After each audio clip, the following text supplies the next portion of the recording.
Bismillahirrahmanirrahim. Uhayyikum bitahiyatal Islam, tahiyatal ahlul iman. Assalamualaikum warahmatullahi wabarakatuh.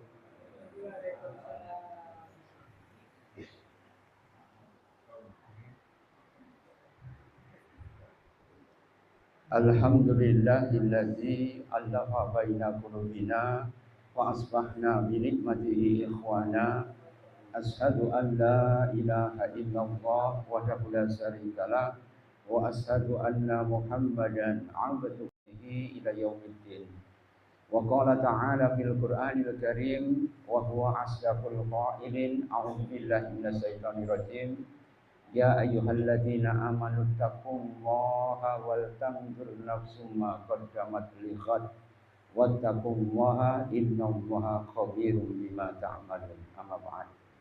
Wa ya ayyuhal hadirun ma'asyiral muslimin, Bapak Ibu yang berbahagia dan senantiasa dirahmati Allah Subhanahu wa taala. Syukur kita haturaken dumateng asal dalam Allah Subhanahu wa taala.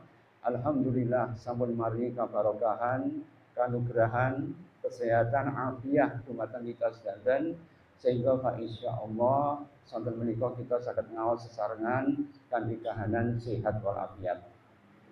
Salawat dan salam taslim mugi kunjuk dumateng Kanjeng Nabi Muhammad sallallahu alaihi wasallam. Mugi-mugi kita angsal syafaatipun min yaumi hadza ila yaumil qiyamah insyaallah. Ikhwani fillah, azakumullah wa iyyakum, Bapak Ibu yang berbahagia dan senantiasa dirahmati Allah Subhanahu wa taala. Memasuki bulan Muharram, maka kita wajib introspeksi diri. Introspeksi diri itu dalam Islam namanya muhasabah. Di mana muhasabah itu ya sesuatu yang sunnah dari Kanjeng Nabi Muhammad SAW dan merupakan perintah langsung dari Allah Subhanahu wa taala dalam surah Al-Hasr ya 18. Umar bin Khattab itu pernah berkata, "Hasibu anfusakum qabla an tuhasabu. Wa tazayyanu li ardil akbar. Innama yakhifu yaumal qiyamati ala man hasaba nafsihi fid dunya." Hasibu, ya, muhasabahlah kamu sebelum kamu nanti dihisab oleh Allah Subhanahu wa taala. Introspeksilah jenengan sebelum nanti jenengan diteliti oleh Allah Subhanahu wa taala dengan seluruh perbuatan kita yang ada di dunia. Angtuzayyanu, hiasilah amalmu dengan sebaik-baiknya. Li ardil akbar, ya, pada hari penyingkapan mega besar. Penyingkapan itu apa akhirnya? Yaitu jenengan akan disingkap semua dosa dan kesalahan jenengan. Namanya ardun akbar. Ardun itu kalau di bahasa sekarang namanya pertunjukan. Ya. Jadi akan pertunjukan perhelatan yang akbar. Semua kesalahan manusia itu akan diperlihatkan pada seluruh manusia sejak Nabi Adam sampai hari kiamat. Ya, karena itu ikhwani fillah, yatazayyanu, hiasilah amalanmu itu dengan amalan yang sebaik-baiknya. Wa inna yaqifu yaumal qiyamah, sesungguhnya hisab yang paling ringan pada hari kiamat kepada siapa? Barang siapa yang mendawamkan atau mengkontinyukan atau melanggengkan, yaitu dia itu menghitung amalannya sendiri. Jadi muhasabah itu adalah wasail atau perantara kita supaya hisab kita di akhirat itu diperingan oleh Allah Subhanahu wa taala. Karena apa? Ketika kita mengetahui kesalahannya, walanudziqannahum minal azabil adna dunal azabil akbar la'allahum yarji'un. Jadi ketika manusia dicoba oleh Allah Subhanahu wa taala dengan cobaan yang dalam skala kecil meningkat terus menjadi skala besar, itu dalam rangka apa? La'allahum yarji'un, supaya mereka itu kembali kepada Allah Subhanahu wa taala. Perintah Allah langsung, ya ayyuhalladzina amanu taqullaha wal tanzur nafsum ma qaddamat lighad.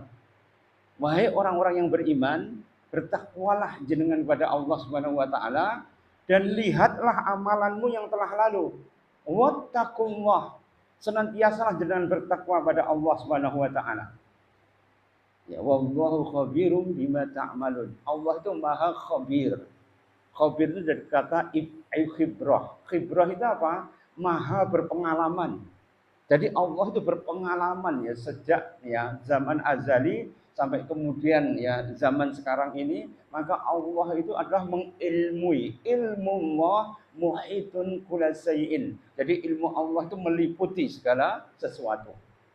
Karena itu wattaqullah. Jadi bertakwa diulangi lagi oleh Allah Subhanahu wa taala.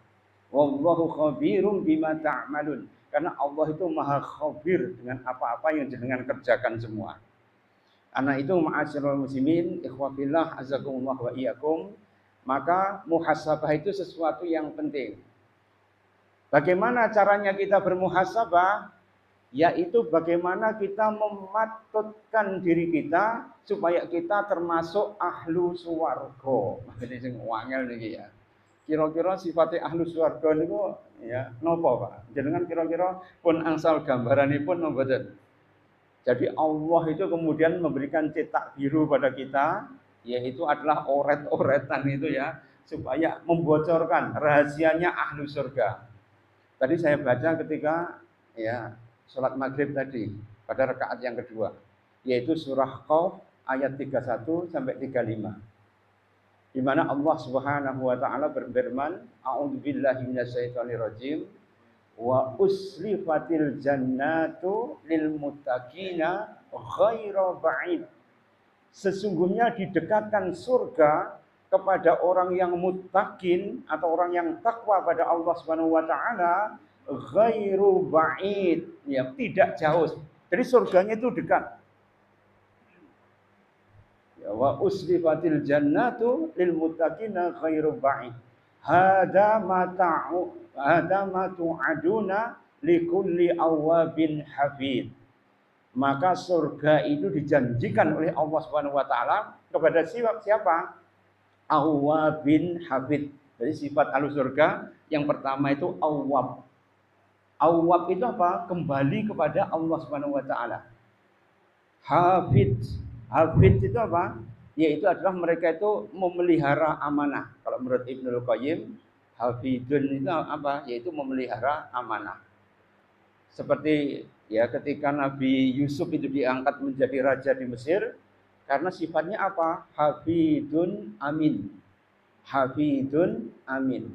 Hafid itu amanah, amin hafid itu menjaga, amin itu adalah dapat dipercaya. Artinya apa? Amanah. Kalau sekarang itu orang diserahi amanah kan rodok geleng ya, Pak. Atau orang itu kalau kemudian ya diberikan ya apa ijtihad untuk melakukan perbuatannya sesuai dengan perbuatannya sendiri, hasilnya menjadi lebih merugikan. Dulu zaman 300 tahun sebelum Masehi, rodok waduh ini ya. 300 tahun saurunge Masehi. Itu ada raja dari dinasti Maurya yang namanya Asoka. Tahu ya, dalam film kan ada Asoka ya, yang kemudian gambarnya itu singa. Nah, sampai sekarang gambar singa itu dipakai oleh negara India, atau India sekarang dinamakan negara apa? Lali gitu kan. Saya nggak ada India lagi, Pak. Namanya apa? Barat. Ya, jadi negara India sekarang namanya Barat. Ya, jenengan nggak tahu diubah ya. Ya, tapi ternyata kita masih kenal dengan negara India. Jadi India itu lambangnya singa. Singa itu berasal dari apa? Lambangnya Asoka. Jadi dulu itu Asoka ketika naik tahta, dia itu membunuh 99 saudaranya. Jadi zaman dulu itu kalau rebutan tahta, itu namanya pembunuhan sang pangeran. Jadi pangeran-pangeran dipateni kabeh. Supaya apa? Dia bisa naik tahta. Itu Asoka dari dinasti Maurya. Begitu kemudian dia naik tahta, maka dia menaklukkan seluruh kerajaan-kerajaan yang ada di sekitarnya. Dan ketika dia melihat ada kerajaan yang kuat, namanya Kalingga, tapi bukan Kalingga Jawa ini Kalingga ya, yang ada di ya, India. Itu kemudian juga diserang juga. Maka dia kemudian menyerang dengan sangat brutal sekali. Sehingga kemudian dia bisa membunuh 100.000 pasukannya Kalingga.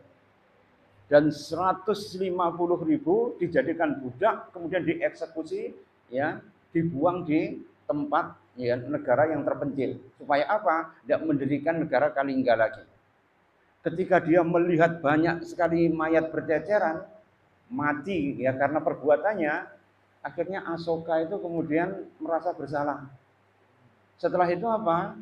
Dia kemudian, ya, tobat masuk agama Buddha. Nah, agama Buddha itu kan agama yang non kekerasan, Pak. Sehingga akhirnya kemudian, ya, dia membangun biara, membangun tempat peristirahatan. Setiap berapa kilometer itu ada tempat untuk memberikan makanan pada musafir. Maka dia kemudian, ya, menetapkan bahwa tidak ada kekerasan di dalam kerajaannya. Tapi ternyata kelihatannya baik, ya. Tapi ternyata menimbulkan efek yang luar biasa. Karena nggak boleh membunuh binatang, kemudian tidak boleh kemudian, ya, melakukan kekerasan. Ujung-ujungnya apa? Petani dan pemburu yang kerjaannya itu mencari binatang dilarang. Kalau melawan, maka dia mengerahkan pasukannya untuk memaksa supaya kemudian orang tadi tidak berburu. Akibatnya apa? Jutaan orang meninggal karena apa? Kelaparan. Ironis.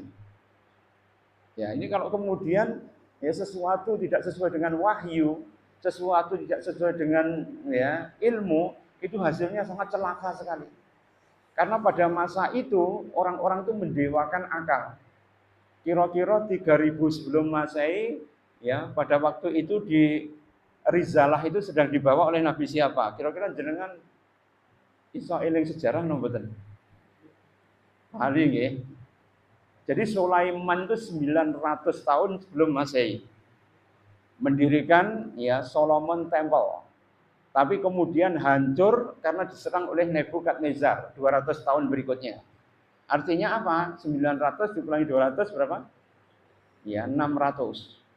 Dan 600 itu selama hampir berabad-abad Bani Israel itu menjadi penyembah Baal. Penyembah Baal apa? Penyembah dewa petir atau dewa badai. Akibatnya apa? Banyak para nabi itu yang dibunuh. Ya, jadi antara tahun 600 sampai tahun, ya, 200-an sebelum Masehi ini terjadi pergolakan yang hebat. Tidak di barat, tidak di timur tengah, tidak pula di Cina. Karena di Cina pada saat itu muncul dinasti yang namanya Shih Huangdi. Yang dia itu kemudian juga melakukan pembantaian yang luar biasa di Cina. Sampai kemudian dia mencari obat umur panjang. Seluruh tabib dikerahkan ke barat dan di timur untuk kemudian membuat obat awet muda. Bukannya awet muda, malah mati muda. Karena apa? Obat yang ditemukan oleh tabib Taoisme itu ternyata apa? Merkuri. Tahu ya merkuri? Air raksa. Tapi kalau Papi Merkuri itu meninggalnya karena umur 20-an. Jenengan hafal gaya ngrungokne. Kalau Papi Merkuri itu kena tumor otak akhirnya meninggal umur 20-an. Tapi kalau merkuri yang digunakan oleh, ya, Shih Huangdi itu kemudian untuk obat umur panjang. Ujung-ujungnya apa? Mati dia. Sampai kemudian dia dikubur dengan ribuan pasukan terakota. Terakota itu apa? Terakota artinya tanah liat. Nah, maka dia dikubur dengan ribuan itu dan sampai sekarang kuburannya tidak ada berani yang membuka. Karena apa? Dikelilingi oleh merkuri. Sehingga kalau orang masuk di situ keracunan mati. Sampai sekarang kalau orang itu membuka pintunya dikit saja, panah itu keluar sendiri. Ada semacam mekanisme pegas yang itu panahnya, tombaknya tidak habis-habis. Sehingga pemerintah Cina sampai sekarang tidak berani buka. Sampai sekarang. Sejak ditemukan tahun 1974. Karena itu ma'asyiral muslimin, kita melihat, ya, masa-masa itu 300-200 tahun sebelum Masehi terjadi pergolakan yang hebat. Bani Israel, ya, membunuh para nabi, dikirim, ya, ratusan ribu nabi, tapi mereka membunuh, ya, mereka semua. Bayangkan satu hari menurut, ya, di kitabnya Ibnul Qayyim, Nihayah Hidayah wa Nihayah, itu dikatakan satu hari Bani Israel itu membunuh 70 nabinya. Dibunuh, diangkat nabi, pateni, bunuh, diangkat nabi, dibunuh. Sampai 70 nabi itu dibunuh dalam satu hari. Karena itu ma'asyiral muslimin ini terjadi pergolakan yang hebat. Tidak di timur tengah, tidak di barat, tidak di, ya, tidak di tengah, semuanya terjadi fitnah yang hebat sekali. Nah, karena itu kalau kita melihat di sini ternyata pemikiran sing ngawur ya, tidak sesuai dengan wahyu itu menimbulkan korban yang lebih banyak. Kayak komunis. Ya, Mao Tse-tung itu menang ya melawan Chiang Kai-shek, ya golongan nasionalis. Caranya bagaimana? Dia kemudian melakukan ya long march 1000 kilo. Ya, untuk apa? Untuk mengecoh supaya pasukan Chiang Kai-shek itu bisa dikalahkan. Bahkan anaknya sendiri yang sakit di tengah jalan nggak iso melaku, ditembak sendiri oleh Mao Tse-tung. Karena dia tidak bisa mengikuti bapaknya untuk melakukan long march tadi. Karena kemudian ya, orang-orang komunis itu mendapatkan support yang luar biasa, akhirnya mereka menang. Karena apa? Menang mental. Sehingga Chiang Kai-shek itu terusir menuju ke Taiwan. Sampai sekarang menjadi nasionalis dan afiliasinya dengan Amerika. Sedangkan Cina itu afiliasinya dengan Rusia. Tapi tahukah jenengan, setelah Mao Tse-tung tahun 60, itu kemudian menggelar yang namanya revolusi kebudayaan. Semua tanah itu land reform dibagikan sama rata sama rasa. Dan kemudian seluruh hasil produksi diserahkan pada negara. Ujungnya apa? Ketika sungai Yangtze dan sungai Huanghe itu mengalami banjir besar, terjadi kelaparan hebat. Dalam satu dekade 80 juta orang Cina mati. Gara-gara apa? Kelaparan. Sama dengan ya, dinasti Maurya Asoka tadi. Kelihatannya baik, lemah lembut, tidak tanpa kekerasan dan sebagainya, tapi ujung-ujungnya apa? Menimbulkan tragedi yang lebih besar. Karena apa? Tidak sesuai dengan ya tuntunan wahyu. Kalau Kanjeng Nabi ketika kemudian menghadapi kelaparan di Medina, maka ya beliau itu kemudian ya adalah orang yang kemudian lapar terlebih dahulu, sampai kemudian pada waktu perang Khandaq itu diganjal, yaitu perutnya itu dengan 2 batu. Karena apa? Nyontoi. Sehingga kalau orang itu melihat, oh pemimpinku ya lapar, ya wes. Akhirnya mereka juga kuat kan. Coba bayang seperti Shah Iran ya, Shah Reza Pahlavi, tahu ya? Shah Reza Pahlavi sebelum terjadi revolusi Iran tahun 1979, sebelum Khomeini itu datang, kenapa rakyat itu benci kepada ya Pahlavi? Karena beliau itu sebelum jatuh itu mengadakan pesta itu yang menghabiskan dana hampir 400 triliun untuk kemudian ya mengenang kerajaan empire besarnya Turki, Kisra pada waktu itu. Dia kemudian menghabiskan uang, menghambur-hamburkan uang itu, sedangkan rakyat Iran pada saat itu kelaparan. Dan mereka ketika kelaparan, maka Reza Pahlavi itu mengadakan pesta besar. Seluruh padang pasir itu ya, kemudian dipasangi dengan tenda-tenda. Ada AC-nya semua. Zaman dulu tahun 70 AC mahal, Pak. Iya, mana? Seluruh makanan itu dibagikan kepada seluruh orang-orang kaya, sedangkan rakyatnya dalam keadaan kelaparan. Maka ketika terjadi seperti itu, dipantik oleh revolusi, ya, ini kan Reza Pahlavi didukung Amerika kan. Tapi tahukah jenengan Khomeini itu diasingkan kemana kira-kira? Dipanggil ya menuju Iran itu diasingkan kemana? Prancis. Nah, bisa baca kan? Satu didukung Amerika, satu didukung Prancis. Kira-kira niku sak bolon apa betul? Paham ya ini ya? Berarti paham dua-duanya itu berasal dari ya kumpulan daripada orang-orang kapitalis saja yang berusaha untuk ngincer supaya kemudian siapapun yang berkuasa minyaknya tetap dipegang oleh Amerika sendiri. Tapi ternyata Khomeini ketika kemudian masuk, Reza Pahlavi itu kemudian dideportasi, dikudeta, ujung-ujungnya apa? Khomeini nggak mau, ya minyaknya tak pakai dewe ya. Akhirnya diembargo sampai sekarang ini. Paham ya ceritanya? Ini ceritanya jadi bulat ya Pak. Ujung-ujungnya apa? Ya duit saja nih. UUD, ujung-ujungnya duit. Ya. Karena itu ma'asyiral muslimin, inilah yang kemudian kalau kita kemudian itu ya saling berbenturan satu dengan yang lain, jadi rugi itu. Karena apa? Kita itu disetir oleh ya orang-orang yang punya duit itu dalam rangka apa? Supaya ngeramekne zaman. Tukaran kan ngeramekne zaman jadi ya. Ujung-ujungnya apa yang untung mereka?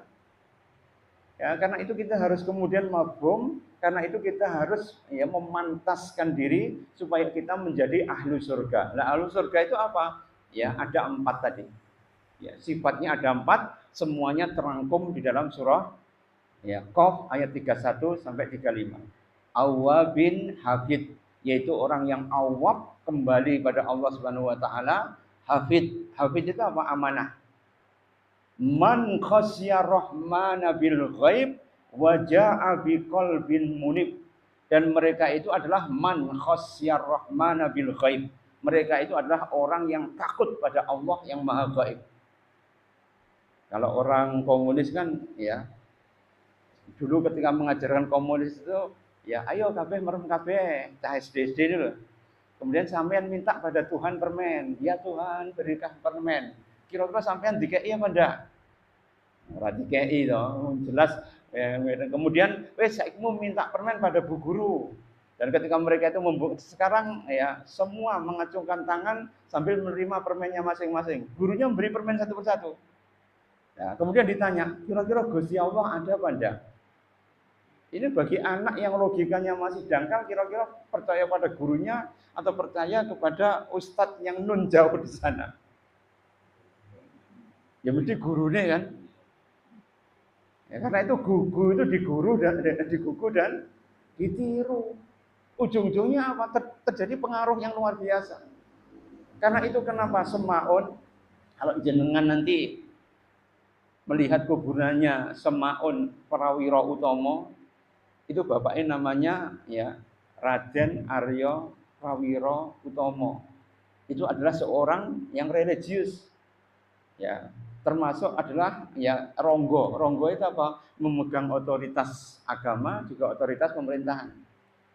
Bupati sini kan Raden Ronggo Hadi Negoro. Kalau Ronggo itu berarti kan mempunyai ya kekuasaan agama juga kekuasaan secara politik dan pemerintahan.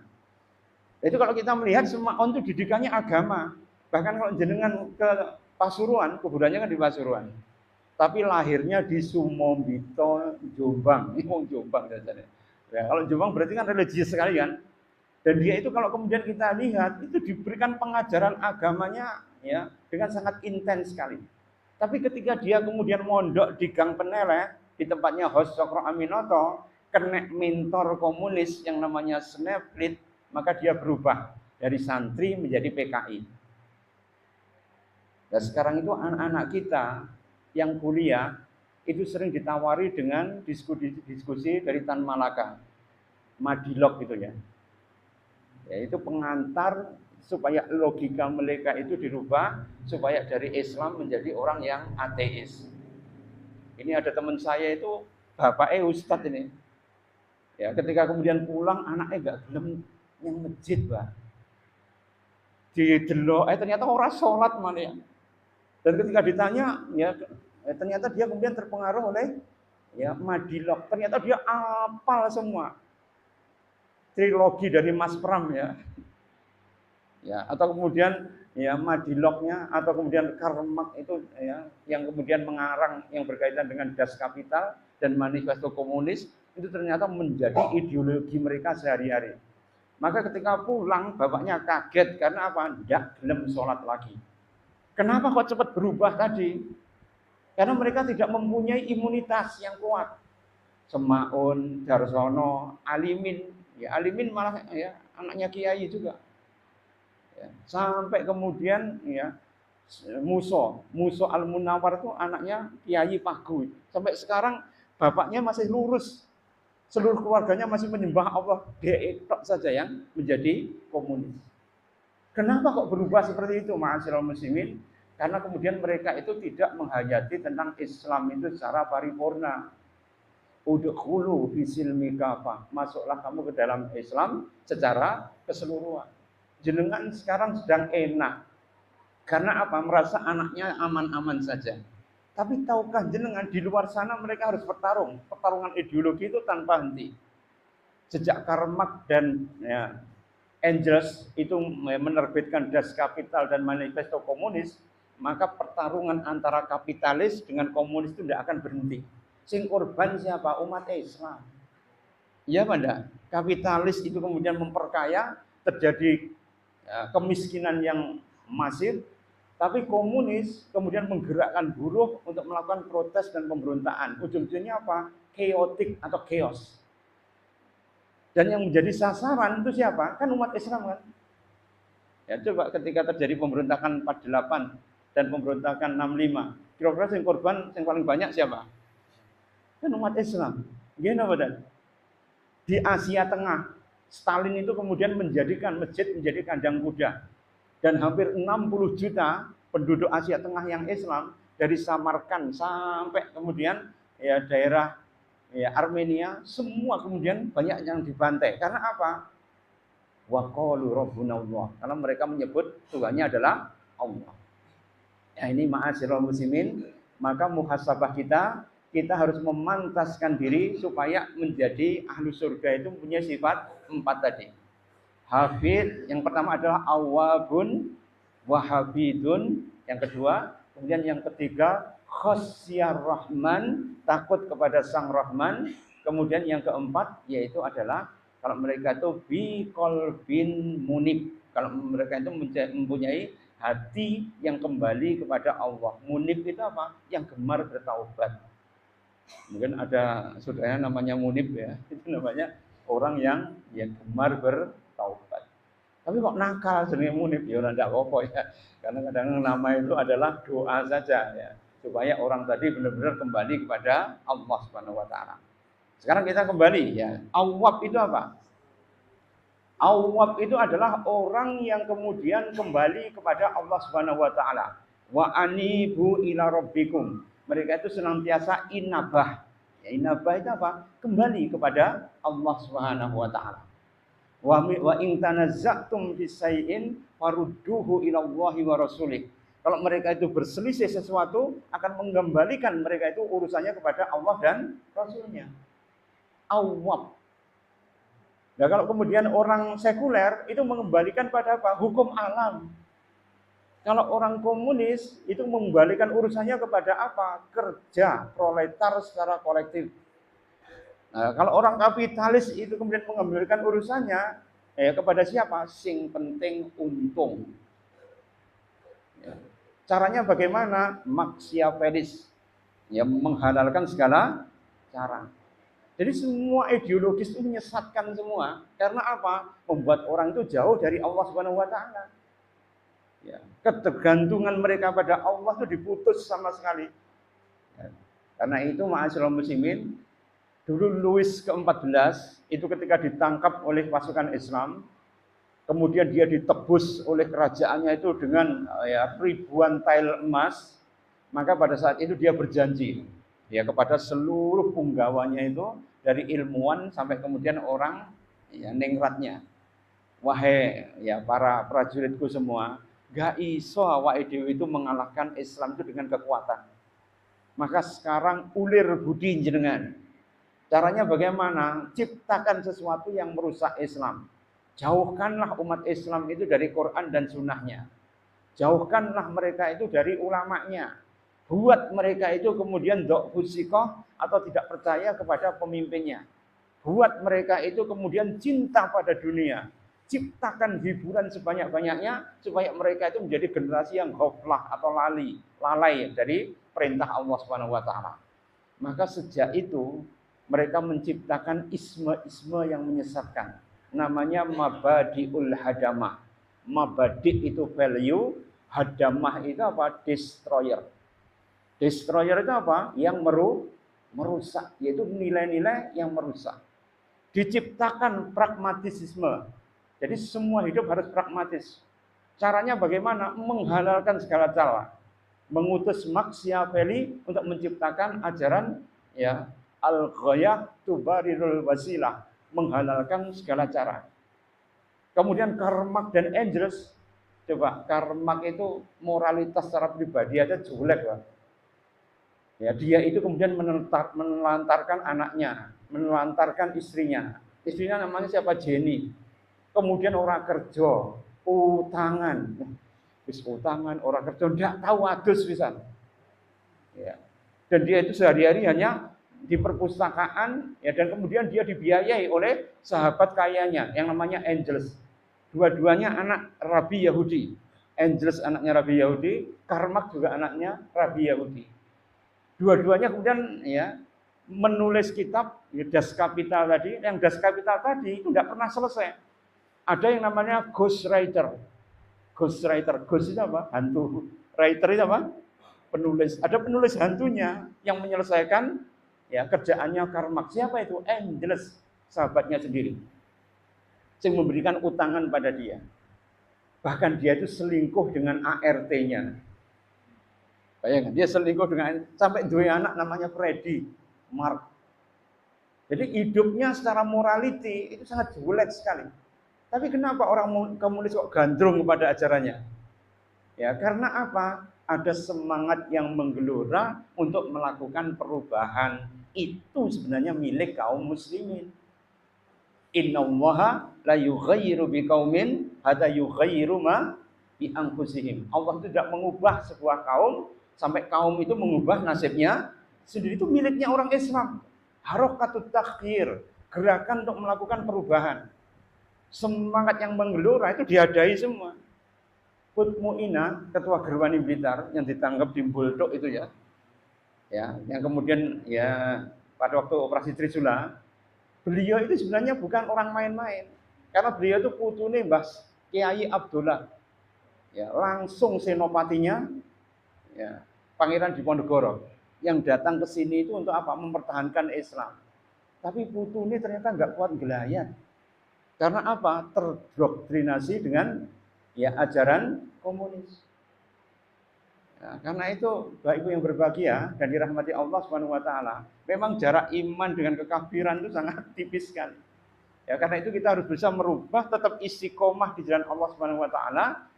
Kalau menurut Ibnul Qayyim, al-awwab itu adalah ya al-awwab kembali kepada Allah itu merupakan ya adalah tolabul amal, mencari amal. Sedangkan hifdul amal itu adalah habidun. Jadi orang itu harus mempunyai dua kekuatan. Taqatut tolab wa taqatul hifdi. Ya, taqatut tolab itu apa? Ya, taqat itu artinya potensi. Potensi mencari amal yang baik untuk sanggup di akhirat. Tapi juga harus hafid amanah, yaitu apa? Menjaga imannya tetap lurus. Supaya apa? Imannya tidak kobong. Coba kalau orang itu sum'ah, kemudian sombong, bahkan dia kemudian riya, habis amalannya semua. Innal ujba, sesungguhnya sifat ujub, yahbitul a'mal, menghancurkan amal, sitina sanah, selama 60 tahun. Itu cuma bangga saja pada amalannya, ujung-ujungnya apa? Habis amalan kita. La yadkhulunal jannah, tidak masuk surga. Mangkana fi qalbihi, apabila di dalam hatinya ya misqala dzarratin minal kibrin. Kalau di dalam hatinya ada sebiji zarah kesombongan. Takabur, sombong, itu akan membuat amalan kita itu menjadi hancur. Karena itu ma'asyiral muslimin, awabun tadi itu ya semangat untuk mencari amal, habidun itu adalah semangat untuk mempertahankan amal supaya apa? Tidak lepas. Itu terangkum dalam doanya Rasulullah tiap pagi. Allahumma inni as'aluka ilman nafi'an. Jalan untuk mencari ilmu, kulaan ilmu, ngaji dan sebagainya. Wa rizqan wasi'an. Diberikan kesempatan dengan rezeki. Rezeki itu apa? Umur, ma'asyiral muslimin. Supaya kita kemudian bisa menuntut ilmu itu dengan leluasa, mengamalkan semua ilmu itu dengan baik. Supaya apa? Supaya kita mempunyai ya modal yang cukup untuk menghadap Allah Subhanahu wa taala. Rizqan wasi'an, rezeki yang luas. Tapi yang paling mentes itu yang belakang ini. Apa itu? Wa amalan muttaqabbalan, yaitu amal yang diterima oleh Allah. Tidak ada yang berharga kecuali amal yang diterima oleh Allah, meskipun amalan itu sederhana. Tahukah jenengan ada orang masuk surga hanya gara-gara apa? Imatatul adza anit thariq, ngetok dahan supaya enggak menyakiti kaum muslimin. Sudah cukup membuat orang itu masuk surga. Ada orang masuk surga karena apa? Memaafkan semua orang. Tidak gerundel, tidak menyebar-nyebarkan ya aibnya orang lain. Man satara musliman satarallahu yaumal qiyamah. Barang siapa yang kemudian menyembunyikan aib saudaranya, pasti akan disembunyikan aibnya itu pada hari kiamat. Lah saiki mu enek ya bojo tukaran ambek ya suami atau istrinya. Malam-malam gitu kemudian dia siaran di Facebook, live bisa. Duhai malam yang dingin, pas berdiding berkali. Aku yang sedang ya broken heart, ya, patah hati. Karena apa? Bojoku ngene-ngene dietrek-etrek ya, sampai kemudian ya disiarkan secara live itu di Facebook. Nah kira-kira yang punya penyakit hati itu yang punya setan burik di dalam hatinya, kira-kira nyadoni no mboten, Pak? Ya mesti nyadoni toh. Ya, apa Dinda kesepian ya. Nanti apa itu bisa DM ya. Ujung-ujungnya apa? Ya, SMS nanti. Selangkah menuju selingkuh. Hanya gara-gara apa? Karena pundak yang harusnya kemudian ya disandari itu pundaknya hilang, Pak. Akhirnya bersandar pada pundak yang lain. Ini bahaya ini. Ya, itu karena apa? Dia ngumbar wadinya, mengungkapkan rahasianya sehingga apa? Orang yang kemudian fi qulubihim maradun, kalau di dalam hatinya itu ada marad, penyakit, maka dia akan kemudian ya menjadikan itu kesempatan dalam kesempitan nanti. Ujung-ujungnya apa? Fitnah. Ya, karena itu ma'asyiral muslimin, maka jenengan harus kemudian ya intabih ya fi hadhihi zaman. Intabih itu apa? Waspada dengan zaman sekarang. Karena seluruh zaman ini akan membuat jenengan akan menguras seluruh tenaga itu supaya jenengan tetap awwabun hafid. Yaitu adalah mencari amal sebanyak-banyaknya, memelihara supaya amal tidak lepas. Kemudian yang sifat ketiga, ya ahlu surga apa? Supaya kita bisa bermuhasabah dengan baik, yaitu adalah ya man khasyar rahmana bil ghaib. Yaitu orang yang kemudian khasyah, takut pada Allah ya bil ghaib, yaitu dengan meskipun Allah tidak ada. Meskipun Allah itu kemudian tidak kita lihat, tapi ihsan itu mengajarkan pada kita, artinya ihsan apa? Yaitu anta'budullaha ka'annaka tarahu. Fa inam takun yarahu fa innahu yaraka. Jenengan beribadah seakan-akan melihat Allah. Nek jenengan gak iso ngerasa nih seakan-akan bisa ya melihat Allah, maka ya rasa nih supaya jenengan itu merasa dilihat oleh Allah. Ya, jenengan gak iso ya ningali seakan-akan gak bisa ningali, maka jenengan merasa ya diawasi oleh Allah. Itu namanya ihsan. Man khasyar rahman wa amma man khafa maqama rabbih wa nahan nafsa anil hawa fa innal jannata hiyal ma'wa. Wa amma man khafa, barang siapa yang takut ya maqama rabbih, ya kepada makom Tuhannya, wan naha anil hawa, dan kemudian dia menahan diri dari segala sesuatu memperturutkan hawa nafsu, maka balasannya apa? Ikhwanillah, yaitu adalah fa innal jannata hiyal ma'wa. Maka dia mendapatkan balasan surga. Ini man khasyar rahman. Barang siapa yang takut kepada Allah Subhanahu wa taala. Nah, saat menika wong ora duwe wedi lho kabeh. Ya, orang duwe wedi belas ya. Ya, coba kalau korupsi itu zaman dulu kan ya korupsinya ya paling ya beras. Ya. Dulu bulgur itu kadang-kadang dilebihkan. Pembagian itu kadang-kadang anak sing jupuk luwih akeh kan cuma gitu dong. Ya. Zaman dulu itu ya kalau membangun sesuatu itu jukuk itu ndak akeh-akeh, Pak. Coba zaman Orde Baru itu ya, kalau jenengan melihat ya, jembatan yang dibangun dan sebagainya, ya kadang-kadang lebih kuat kan. Nek awake dhewe sekarang ndak plengsengan dilut ya wis. Ambrol. Bolak-balik di aspal itu ya. Coba jenengan lihat ya Lahore itu dibangun oleh bendungan oleh Pak Sutami. Kira-kira sampai sekarang perlu perbaikan maintenance yang berlebihan apa enggak? Meskipun sekarang direbut-rebutkan ya, nanti 1 Agustus orang oleh lewat kono kan gitu ya. Tapi bangunan itu sampai sekarang masih kokoh. Ini zamannya ya Insinyur Sutami. yang beliau itu ketika pensiun itu kemudian ya cuma menjadi kontraktor, kontrak sana dan kontrak sini sampai wafatnya. Ini R. Sutami, bayangkan ya, Menteri PU 3 kali. Kira-kira jenengan menjadi pejabat Menteri Pekerjaan Umum ya 3 periode lagi, kira-kira nenek zaman saiki ya koyone pripun? Jenengan iso ngitung dhewe ya, Mas. Fee-nya yang normal saja itu ya banyak sekali. Itu fee normal itu 3% mesti. Ya, tapi kalau IR Sutami sampai loro ndak berani berobat karena apa? Ndak duit. Ketika pensiun, itu kan pensiunnya sesuai dengan kurs zaman dulu kan. Coba zaman dulu itu kan bapak saya polisi itu dulu ya, itu pensiunnya cuma berapa? Ya, gajinya Rp150. Zaman sakmono. Pak D atau orang-orang kuno mesti tahu ya. Ya, bayarannya cuma segitu saja. Dan pensiun itu juga tidak banyak. Tapi mereka kemudian ya artinya apa? Tidak seperti sekarang itu harta itu megilan semuanya.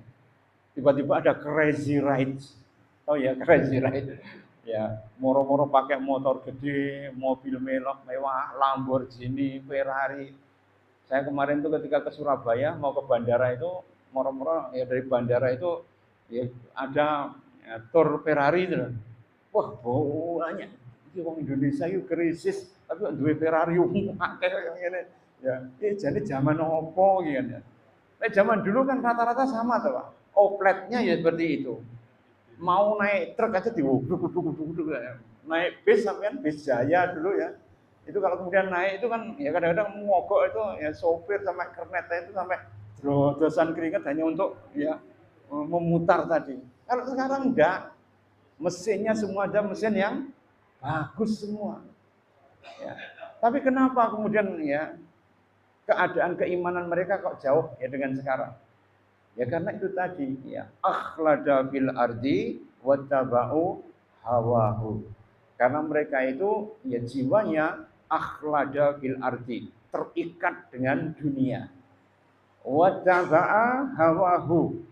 Ya, dan kemudian mereka mengikuti hawa nafsu. Kalau mereka mengikuti hawa nafsu, wa kana amruhu furuta. Di dalam surat Al-Kahfi itu, maka seluruh urusannya mesti tidak beres semua. Ya, karena itu ma'asyiral muslimin, orang itu menguasai seluruh dunia, tapi ujung-ujungnya kan mati juga kan. Ya coba jengiskan itu. Begitu dia ya masih Temujin, namanya masih Temujin, dia itu adalah orang yang dikuyok-kuyok oleh sukunya. Bahkan banyak sekali sukunya itu kemudian diisolir oleh pemimpin pada saat itu. Tapi begitu dia muncul mengalahkan satu persatu musuhnya dan dia kemudian menjadi kaisar dengan empire yang tinggi dengan pasukannya Blitzkrieg yang diadopsi Hitler nanti, ya itu akhirnya kemudian dia menjadi penguasa seantero barat dan timur. Tapi matinya apa? Matinya ya sesuatu yang mengenaskan, ceblok saka jaran, mati ya gitu. Kaisar Trenggono ketika dia berperang ya dengan orang-orang musyrikin di daerah Pasuruan, matinya apa? Ditusuk anak kecil.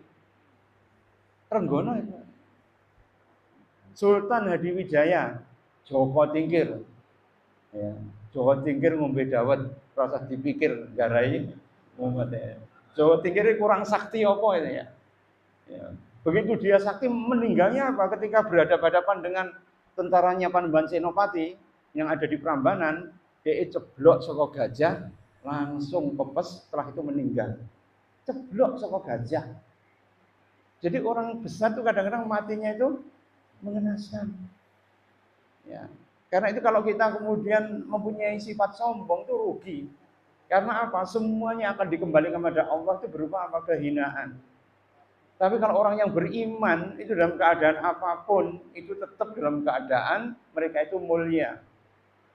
Ya, Dewi Masito digodok oleh Firaun, satu persatu anaknya dimasukkan sampai suaminya, sampai dia sendiri dimasukkan ke dalam ya belangga minyak yang bergejolak, habis dia menjadi kerangka, tapi baunya keluarga Masito itu masih ya dibawa oleh Rasulullah ketika Isra Mi'raj. Jadi Isra Mi'raj Rasulullah tuh, lah iya Jibril, ini bau apa ini? Ternyata bau daripada masita. Karena apa? Pengorbanannya. Bukan mati konyol, bukan, tapi mati untuk membela akidah. Si Ghulam, ya, ketika mengalahkan ya raja Yahudi dalam ya surat Al-Buruj itu kan, di mana dia termasuk ashabul ukhdud, ternyata beliau itu kemudian ya bisa mempertahankan iman, ujungnya apa? 20.000 ya penduduk daripada Zunuas, rajanya namanya Zunuas, itu semuanya beriman. Karena apa? Pengorbanan beliau. Karena dia dibunuh, dimasukkan ke laut ya tidak mati, dijatuhkan dari jurang ya tidak mati. Akhirnya dia mengatakan, wahai Raja Zunuas, kalau kamu pengen membunuh aku, ya salib aku itu di lapangan. Undang seluruh rakyatmu. Kemudian panah aku bagian dahi ini. Kemudian ucapkanlah sebelum kamu memanah, Bismillahi Rabbil Ghulam. Dengan nama Allah, Tuhannya si Ghulam atau pemuda tadi. Begitu dipanah, maka kemudian si Ghulam itu meninggal. Tapi efeknya apa? Seluruh rakyatnya beriman. Ya, dalam surat Al-Buruj itu sebenarnya kita ya menghadapi kisah yang hebat. Tapi awak dewe maca surat Al-Buruj langsung ya cowok apa cepet ora dimat hebat. Isinya itu ada isi yang sangat dahsyat sekali. Karena apa? Itu perjuangan ashabul ukhdud wa naridatil waqud idhum 'alaiha qu'ud. Dan ketika para penguasa itu kemudian qu'ud duduk dengan kebesarannya, maka mereka nanti akan disorongkan ke api neraka, meskipun yang beriman itu kemudian masuk ke parit api. Nah itu ma'asyiral muslimin, itu bukan mati konyol, bukan. Tapi karena mereka itu berusaha untuk tetap berjuang di jalan Allah Subhanahu wa taala, istiqomah sampai meninggal. Kemudian yang terakhir, man khasyar rahmana bil ghaib wa jaa'a biqalbin munib. Mereka datang dengan hati yang selamat. Cuma hati yang selamat itu cirinya nek 10. Ya, kira-kira ini waktunya wis adzan ora nutut. Tapi ini sebenarnya sudah pernah saya ya mengajikan penjenengan semua, yaitu qalbun salim, yaitu hati yang selamat. Ya, secara singkat saja hati yang selamat itu ada 10. Yang pertama apa? Ayakuna qalbun salim, harusnya qalbun salim mutarajjilan anid dunia. Itu berusaha untuk kemudian menaklukkan dunia dan hanya kemudian cinta pada akhirat. Itu yang pertama. Yang kedua yaitu adalah mujahadatuhu, mujahadahnya itu untuk apa? Yaitu mujahadatuhu li bu'dil ma'asi wal asam wal bid'ah wa fi'lil haram. Yaitu mereka itu mujahadahnya untuk meninggalkan dosa, perbuatan tercela, dan kemudian dari bid'ah, dan kemudian dari fi'lul haram, perbuatan yang haram. Kemudian ghayatuhu, tujuannya itu apa? Nailur ridha, mencari keridhaan Allah Subhanahu wa taala. Itu yang ketiga. Yang keempat, tasihul al-inayatu, inayah itu artinya perhatian. Anak Pak Gufron namanya Mbak Inayah itu artinya apa? Ya perhatian. Al-inayatu bitasihil amal. Yaitu adalah kita itu konsentrasi untuk tasihul amal, yaitu memperbaiki amal. Daripada kemudian itu kita tasihul lil amal nafsi, hanya memperhatikan amalnya saja. Tapi yang diperhatikan apa? Niatnya. Ya, itu adalah orang yang hatinya salim atau selamat, itu memperhatikan niatnya tadi. Itu yang keempat. Yang kelima yaitu al-ikhlasu lillah. Yang keenam ya sidqan lillah, yaitu sidik kepada Allah Subhanahu wa taala. Ya, kemudian yang ketujuh yaitu adalah ittihamun nafsi bitaksiri min jambillah, yaitu dia menuduh dirinya sendiri, tidak pernah menyalahkan orang lain. Nah, kira-kira saingmu akeh kan isine nyalahne wong liya, tapi tidak ittiham ala nafsi, menyalahkan diri mereka sendiri. Isti'aru liminatillah alaih, dan mereka itu kemudian perhatian dengan anugerah dari Allah Subhanahu wa taala. Wal mujahadatul laha fi taatillah, kemudian mujahadah dan taat hanya kepada Allah Subhanahu wa taala. Ini adalah gambaran dari hati yang selamat tadi. Insyaallah demikian ma'asyiral muslimin. Ya, mudah-mudahan ini bisa bermanfaat dan bisa memberikan arahan buat kita semua untuk menuju kepada tahun baru kita yang lebih bermakna, sehingga kita lebih istiqomah, lebih kemudian kita itu mempunyai keimanan yang paripurna menuju kepada ketakwaan Allah Subhanahu wa taala. Sebelum kita tutup mungkin ada yang mau ditanyakan? Monggo. Pak Didik dulu. Mbok menawi wonten ditangkutaken. Ya.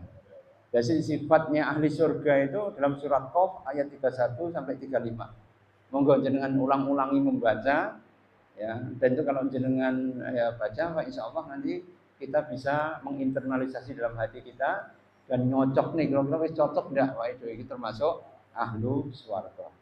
Aku lupa lihada, astagfirullahaladzim walakum. Kita tutup dengan doa. A'udzubillahi minasyaitonirrajim. Allahumma salimna wal muslimin, wal afina wal muslimin, wansurna wal muslimin, warhamna wal muslimin, wakina wa iyyahum syarra masaibad dunya wad din. Allahumma salimna min afadid dunya wal akhirah wa fitnatihima. Allahumma dafa'anil ghala wal bala wal waba wal fakhsa wal munkar wazzalazila wariba wazina wasuyukhal mukhtalifa wasadaida wasu'ul fitan wa mihan ma dhahara minha wa ma batan am baladina hada Indonesia khasah wa sa'iril buldani muslimina 'amah innaka 'ala kulli syai'in qadir wa sallallahu ala sayyidina Muhammadin wa ala alihi wa sahbihi wa baraka wa sallam. Subhana rabbika rabbil izzati amma yasifun wassalamun ala mursalin walhamdulillahi rabbil alamin. Wa minkum wallahu muwaffiq ila aqwamit thoriq. Assalamualaikum warahmatullahi wabarakatuh.